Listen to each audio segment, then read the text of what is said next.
ada seperti itu di KPK, ini sesuatu yang mengagetkan ya.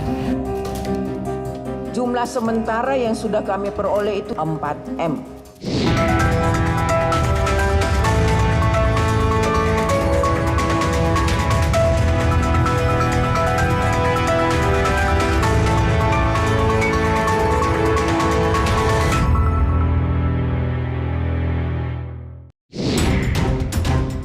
Lembaga Perlindungan Saksi dan Korban LPSK meminta Mario Dandi CS bayar ganti rugi atau restitusi 120 miliar rupiah pada korban David Ozora.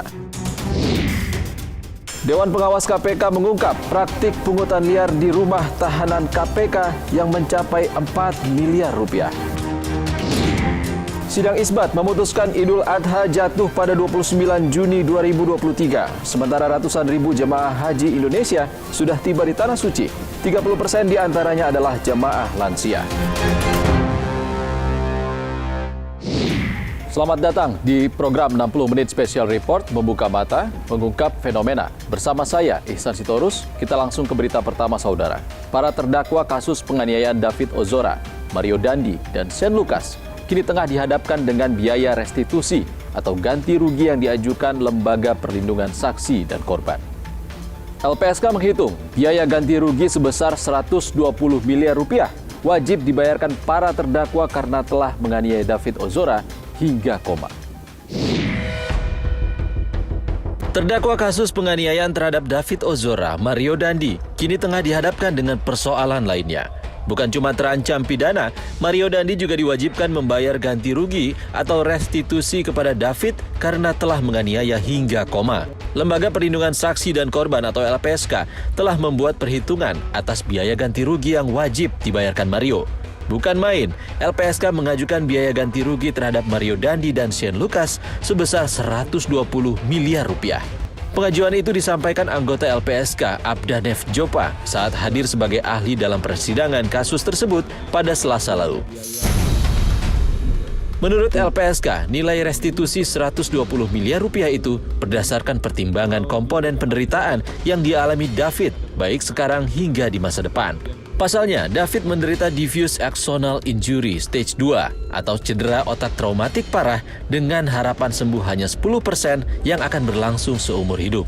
Bahwa dari 100% orang yang menderita diffuse axonal injury stage 2 ini hanya 10% yang berhasil sembuh. Sembuh pun itu bukan kategori kembali kepada keadaan semula. Jadi 90% tidak kembali dalam keadaan semula. Yang kedua, tim meminta proyeksi pemulihan dari Rumah Sakit Mayapada bahwa dari penilaian Rumah Sakit Mayapada biaya yang diperlukan penanganan medis terhadap korban DO itu selama 1 tahun sebesar 2.187.120.000. Jadi untuk korban DO biaya perawatan proyeksi dari Rumah Sakit Mayapada itu sebesar 2.187.120 rupiah. Bahwa kemudian mengingat hanya 10% yang sembuh, artinya punya potensi yang lebih besar untuk tidak sembuh, tim kemudian menghitung berapa lama, pertanyaannya kemudian berapa lama jangka waktu yang dihitung. Bahwa kemudian tim berpendapat melakukan perhitungan merujuk pada data umur, ini BPS, situs BPS bahwa provinsi di Jakarta, umur rata-rata orang hidup itu 71 tahun.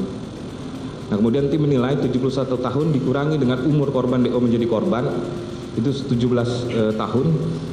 Artinya ada proyeksi selama 54 tahun korban DO ini menderita.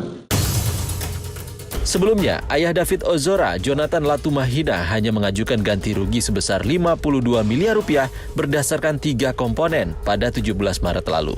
Di antaranya, penderitaan yang dialami David Ozora setara 50 miliar rupiah, perawatan medis dan psikologis senilai 1,3 miliar rupiah, serta ganti rugi atas kehilangan sebesar 40 juta rupiah.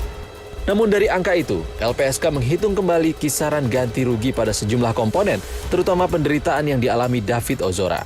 LPSK pun menambah perhitungan proyeksi biaya penderitaan David Ozora hingga mencapai 118 miliar rupiah. Sedangkan perhitungan biaya perawatan medis dan psikologis tak berubah, yakni 1,3 miliar rupiah.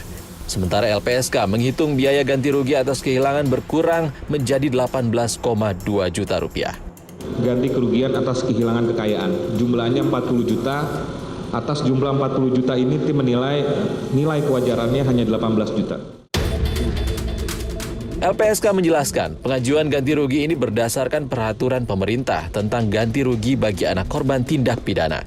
Dalam peraturan itu, disebutkan 3 hal yang menjadi hak restitusi anak korban tindak pidana, yakni ganti rugi kehilangan kekayaan, penderitaan, dan biaya perawatan medis dan psikologis, seperti yang telah diajukan keluarga David Ozora dan LPSK. Penasihat hukum David Ozora, Melissa Anggraini mengungkap, pihak keluarga awalnya tak mengajukan upaya ganti rugi. Namun, berdasarkan kondisi yang dialami David, LPSK menyarankan agar keluarga korban mengajukan ganti rugi atas penganiayaan yang dilakukan Mario Dandi dan Shane Lucas. Kemudian diyakinkan dari LPSK, bahkan ini menjadi P19 Kejaksaan untuk dihitungkan restitusi, karena sejatinya restitusi ini adalah hak dari anak korban. Karena ini adalah hak, ada dicantumkan di dalam Undang-Undang LPSK, lalu secara teknis ada di Perma nomor 1 tahun 2022, ada juga di PP nomor 43 dan lain sebagainya. Artinya memang hak ini sudah disusun sedemikian rupa oleh negara untuk bisa dimintakan bagi korban.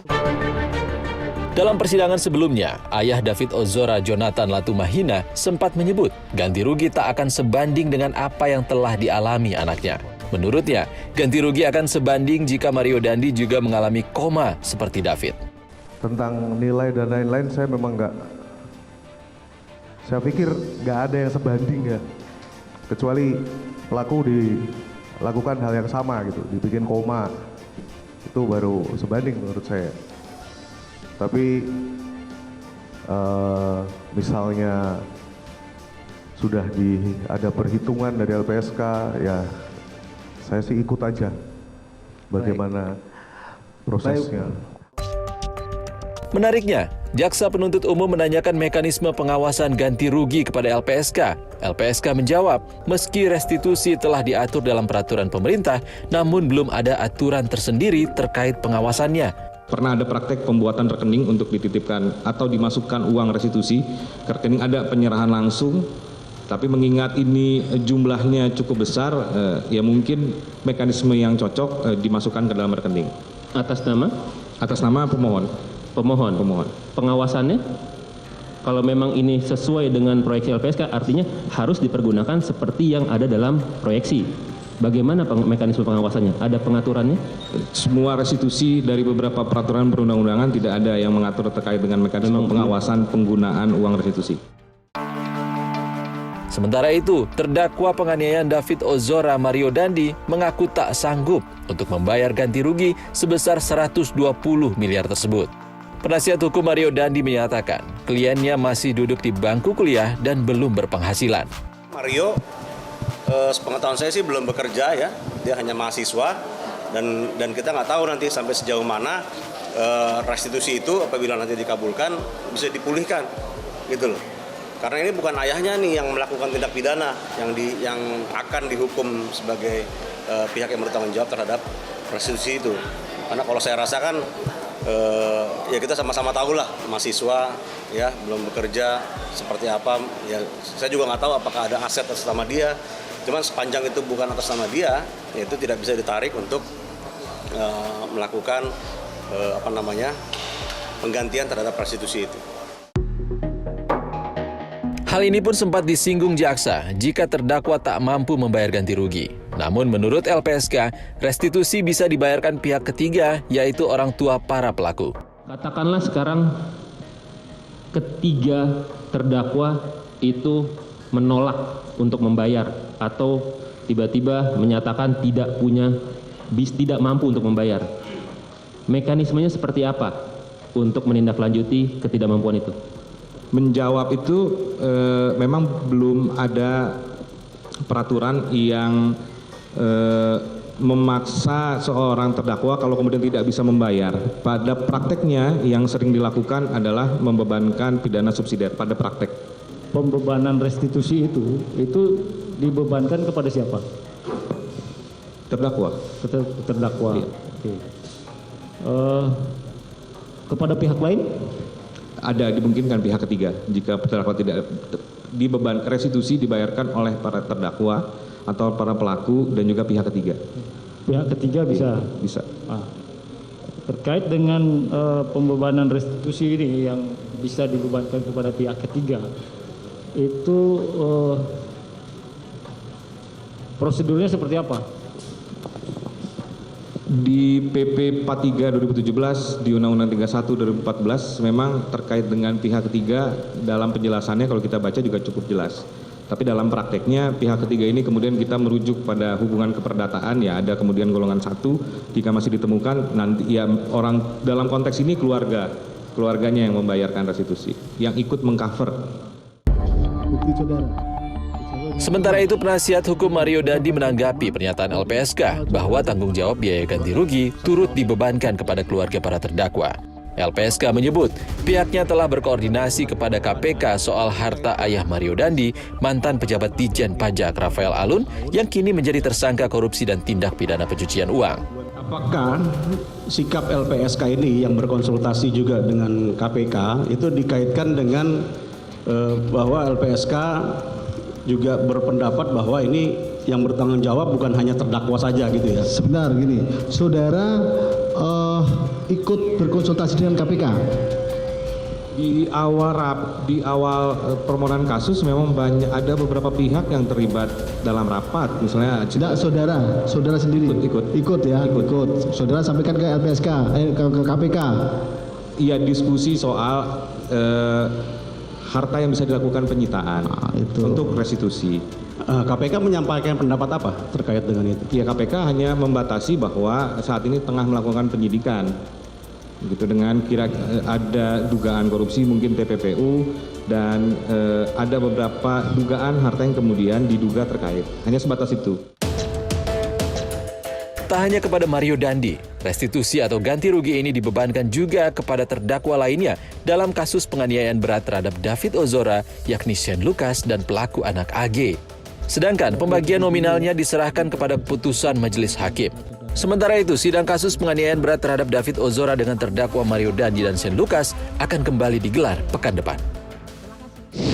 Saudara, Dewan Pengawas KPK menemukan adanya praktik pungli di rutan KPK dengan nilai 4 miliar rupiah. Sesaat lagi, di 60 menit special report, kami segera kembali. Periodenya Desember 2021 sampai dengan bulan Maret 2022 itu sejumlah 4M.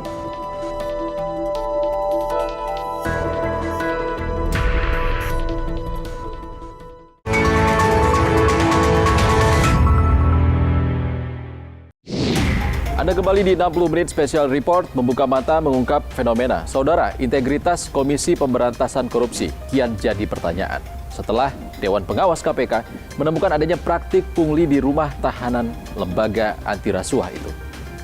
Tak main-main, dalam kurun waktu 4 bulan nilai pungli di rumah tahanan KPK mencapai 4 miliar rupiah. Pungutan yang dilakukan terhadap siapa? Terhadap tahanan-tahanan yang ditahan di rutan KPK. Ini murni temuan Dewan Pengawas, tidak ada pengaduan. Jumlah sementara yang sudah kami peroleh itu di dalam 1 tahun, periodenya Desember 2021 sampai dengan bulan Maret 2022, itu sejumlah 4M.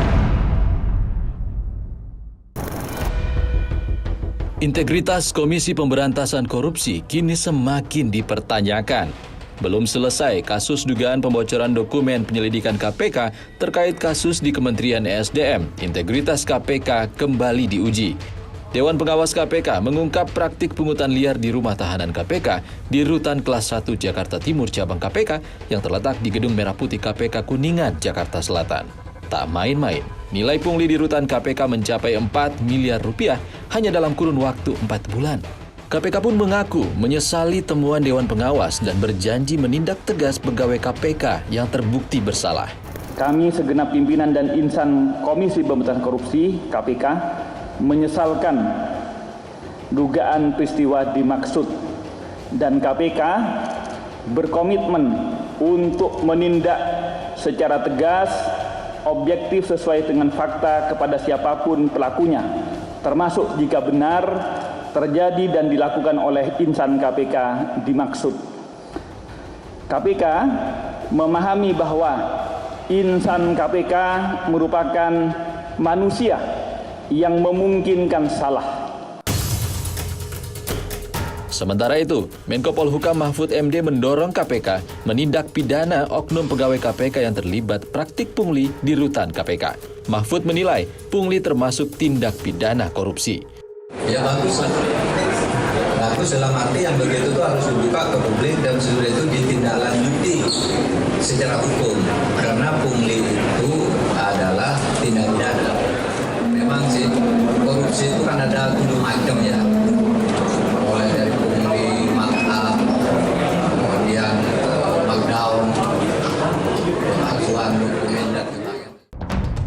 Trimedia Panjaitan, anggota Komisi 3 DPR yang membidangi hukum, mengaku terkejut praktik pungli justru terjadi di rutan KPK.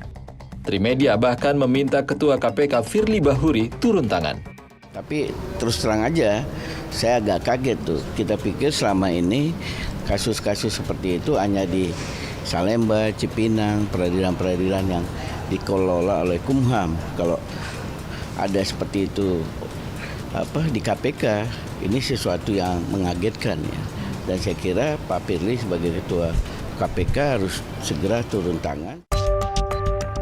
Kepala Pemberitaan KPK Ali Fikri menegaskan sejumlah pegawai rumah tahanan KPK telah dirotasi untuk memudahkan penyelidikan. KPK berjanji pegawai yang terlibat pungli tak hanya dikenakan sanksi etik atau disiplin, melainkan tindakan pidana. Kita tahu semua KPK menganut zero tolerance gitu ya. Kita tidak kemudian memperlakukan khusus ya. Siapapun kalau kemudian ada dugaan terlebih pidana, sekarang justru lebih tegas kami tangani sendiri dalam aspek penegakan hukumnya. Ya. Tidak hanya etik dan disiplin, tapi penegakan hukum. Sementara itu, mantan Wakil Ketua KPK Saud Situmorang mendorong Dewan Pengawas KPK transparan terkait kasus pungli di rutan KPK. Saud menilai perputaran uang pungli di rutan KPK yang mencapai 4 miliar rupiah bisa berimplikasi besar. Walaupun dalam ekspos kemarin juga itu nggak jelas 5W1 hanya. Uang itu digunakan untuk apa? Itu kan seharusnya kalau ekspos gitu jangan kayak doorstop lah. Jelas lah bicaranya itu siapa berbuat apa, untuk apa uang itu. Uang itu apa untuk menguasai satu ruangan? Kan nggak mungkin ruang di KPK Gedung Merah Putih itu kan kecil itu. Jadi saya pikir itu uangnya itu berimplikasi lebih luas itu. Bukan hanya sekedar untuk menguasai ruangan atau berbuat sesuatu. Komisi Pemberantasan Korupsi memiliki 4 rumah tahanan yang tersebar di sejumlah lokasi. Pertama, Rutan Kelas 1 Jakarta Timur Cabang KPK di Gedung Merah Putih KPK Kuningan yang memiliki kapasitas 25 tahanan. Kemudian, Rutan KPK Cabang Pomdam Jaya Guntur yang berdekatan dengan Gedung Merah Putih KPK berkapasitas 32 tahanan. Sementara Gedung KPK Lama di Kafling C1 Kuningan, Jakarta memiliki rutan yang mampu menampung 19 tahanan. Lalu rutan KPK Cabang Mako Puspomal TNI Kelapa Gading, Jakarta dengan kapasitas 16 tahanan. Komisi Pemberantasan Korupsi memang tengah jadi sorotan akibat perilaku pegawainya sendiri. Pada 2021 lalu, ada kasus pegawai KPK berinisial IGAS yang saat itu menjabat Satgas Direktorat Barang Bukti dan Eksekusi KPK. IGAS mencuri barang bukti kasus korupsi 1.900 gram emas yang digadaikan senilai 900 juta rupiah untuk membayar utang. Di tahun yang sama, publik digegerkan kasus penyidik KPK dari Polri Stepanus Robin Patuju yang menerima suap senilai 1,3 miliar rupiah dari mantan wali kota Tanjung Balai M. Syahrial yang saat itu tengah diselidiki KPK. Tak hanya pegawai, pimpinan KPK pun tak luput dari noda. Pada 2021, Wakil Ketua KPK Lili Pintauli Siregar divonis melanggar etik setelah terbukti menyalahgunakan pengaruh berhubungan langsung dengan tersangka korupsi mantan wali kota Tanjung Balai M. Syahrial. Lili juga diduga menerima gratifikasi dari PT Pertamina berupa akomodasi dan tiket MotoGP Mandalika senilai 90 juta rupiah pada 2022 lalu. Lili Pintauli pun memutuskan mundur sebelum diadili Dewan Pengawas KPK. Bahkan, Ketua KPK Firly Bahuri juga tercatat berulang kali melakukan pelanggaran etik. Saat menjabat Deputi Penindakan KPK, Firly dinyatakan melanggar etik berat setelah menjemput Bahrullah, Wakil Ketua Badan Pemeriksa Keuangan yang saat itu berstatus saksi, ke ruangannya. Firly Bahuri kembali dinyatakan melanggar etik berat usai bertemu seorang petinggi parpol di sebuah hotel pada 1 November 2018. Firly lagi-lagi disanksi etik berat karena bertemu mantan Gubernur NTB M. Zainul Majdi alias Tuan Guru Bajang. Pasalnya, KPK saat itu sedang menyelidiki dugaan korupsi kepemilikan saham PT Newmont yang melibatkan Pemprov NTB. Setelah didapuk sebagai Ketua KPK, Firly Bahuri kembali melanggar etik usai kedapatan bergaya hidup mewah menyewa helikopter perusahaan swasta untuk perjalanan pribadi pada Juni 2020 lalu. Terbaru, Firly dilaporkan terlibat dugaan pembocoran dokumen penyelidikan dugaan korupsi tunjangan kinerja Kementerian ESDM. Dokumen itu disebut bersifat rahasia hingga membuat kerja senyap KPK jadi sia-sia. Namun, kasus pelanggaran etik pembocoran dokumen dihentikan Dewan Pengawas KPK karena dinilai tak cukup bukti.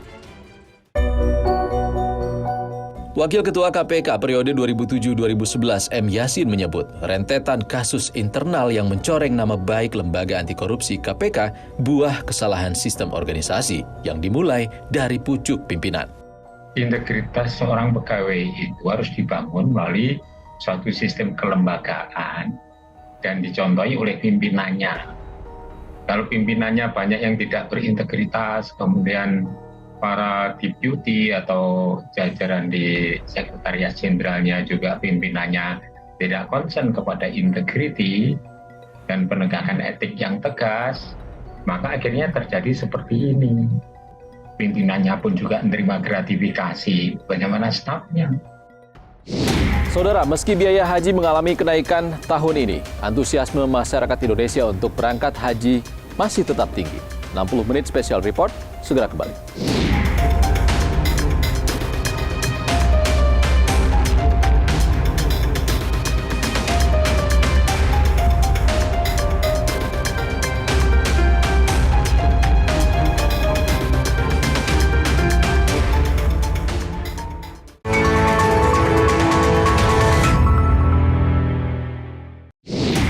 Anda kembali bersama kami di 60 menit special report membuka mata mengungkap fenomena. Saudara, Indonesia, negara dengan penduduk muslim terbesar di dunia. Maka tak heran, animo masyarakat Indonesia sangat tinggi pergi haji. Saudara, tahun ini kuota haji yang diberikan pemerintah Arab Saudi kepada Indonesia mencapai 229.000. 30% diantaranya adalah jamaah lansia. Maka tak heran, pemerintah mengusung tema Haji Ramah Lansia pada penyelenggaraan haji tahun 2023. Saudara, jemaah haji lansia yang jumlahnya mencapai 66.000 beruntung bisa ke Tanah Suci. Karena banyak jemaah haji yang gagal berangkat karena biaya yang terus naik. Lalu bagaimana menyikapi biaya haji yang kemungkinan akan naik tahun depan?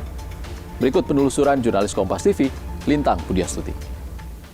Sidang isbat secara mufakat bahwa 1 Zulhijjah 1444 Hijriah jatuh pada hari Selasa tanggal 20 Juni 2023 Masehi dan hari Raya Idul Adha jatuh pada hari Kamis tanggal 29 Juni 2023 Masehi. Kementerian Agama Republik Indonesia menetapkan Hari Raya Idul Adha jatuh Kamis 29 Juni mendatang. Hal ini diputuskan setelah pemerintah melakukan sidang isbat dan menentukan 1 Zulhijjah 1444 Hijriah jatuh pada 29 Juni 2023. Sebelumnya, pemerintah menggunakan metode Rukyatul Hilal atau pemantauan hilal awal Zulhijjah di 99 titik di Indonesia untuk menentukan Hari Raya Idul Adha tahun 2023. Namun, keputusan pemerintah berbeda dengan pimpinan pusat atau PP Muhammadiyah yang menetapkan Idul Adha jatuh pada Rabu 28 Juni 2023 dengan metode hisab. Sementara, berdasarkan hasil sidang isbat, pemerintah Arab Saudi memutuskan wukuf Arafah 9 Zulhijjah jatuh pada 27 Juni 2023. Wukuf di Padang Arafah merupakan salah satu rukun haji yang wajib dilaksanakan para jemaah haji. Berdasarkan hasil dari lembaga atau sidang isbat di pemerintah Saudi memutuskan insya Allah tanggal 9 Zulhijjah jatuh pada tanggal 20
Kita pun berjanji akan menyiapkan solusi untuk mengantisipasi kenaikan biaya haji di tahun-tahun berikutnya.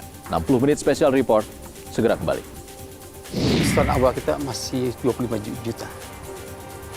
Setoran jamaah yang 25 juta ini kan 10 tahun yang lalu, Mbak. Dan kondisi ekonomi sekarang sudah sangat jauh berubah.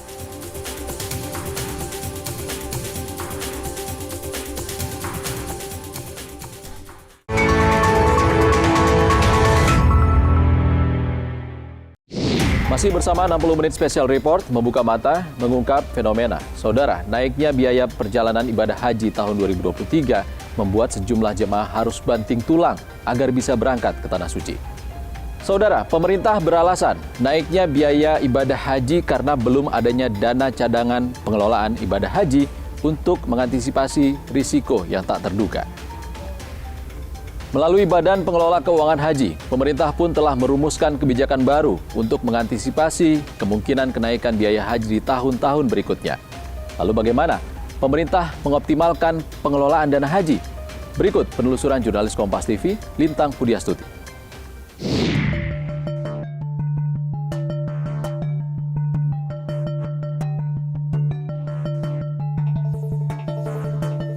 Di tahun 2023 ini, Indonesia mendapat alokasi kuota sebanyak 221.000 jemaah haji yang terdiri dari 203.320 kuota jemaah haji reguler dan 17.680 kuota jemaah haji khusus.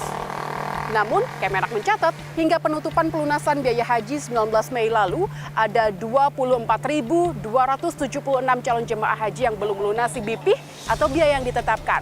Sebagian terkendala masalah finansial. Mari kita lihat komposisinya.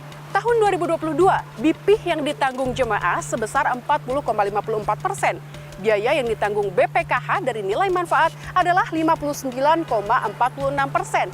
Kita lihat di tahun 2023, BPIH yang ditanggung jemaah sebesar 55,3%, sementara biaya yang ditanggung BPKH dari nilai manfaat adalah sebesar 44,7%.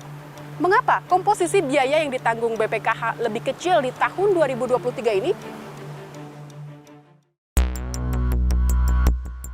Kenaikan biaya perjalanan ibadah haji atau BPIH berkaitan dengan kenaikan biaya masyair atau biaya prosesi ibadah haji selama di Arafah, Mina, dan Musdalifah yang semula Rp1.800 atau setara 7,22 juta rupiah menjadi Rp5.656 atau setara 22,71 juta rupiah. Biaya ini ditetapkan sepenuhnya oleh Kerajaan Arab Saudi sebagai penyelenggara ibadah haji. Badan Pengelola Keuangan Haji atau BPKH menjelaskan selama ini nilai manfaat dana haji digunakan sebagai subsidi biaya pokok sekaligus menutupi kenaikan-kenaikan yang terjadi supaya jemaah mendapat keringanan dari BPIH yang ditetapkan. Dalam perkembangannya, komposisi nilai manfaat yang digunakan dari tahun ke tahun terus membesar. Tahun 2014, penggunaan nilai manfaat sebesar 32%. Tahun 2015 sebesar 39%. Sementara di tahun 2016 sebesar 42%. Kita lihat di tahun 2017 sebesar 44%. Sedangkan di tahun 2018 dan 2019 sebesar 49%.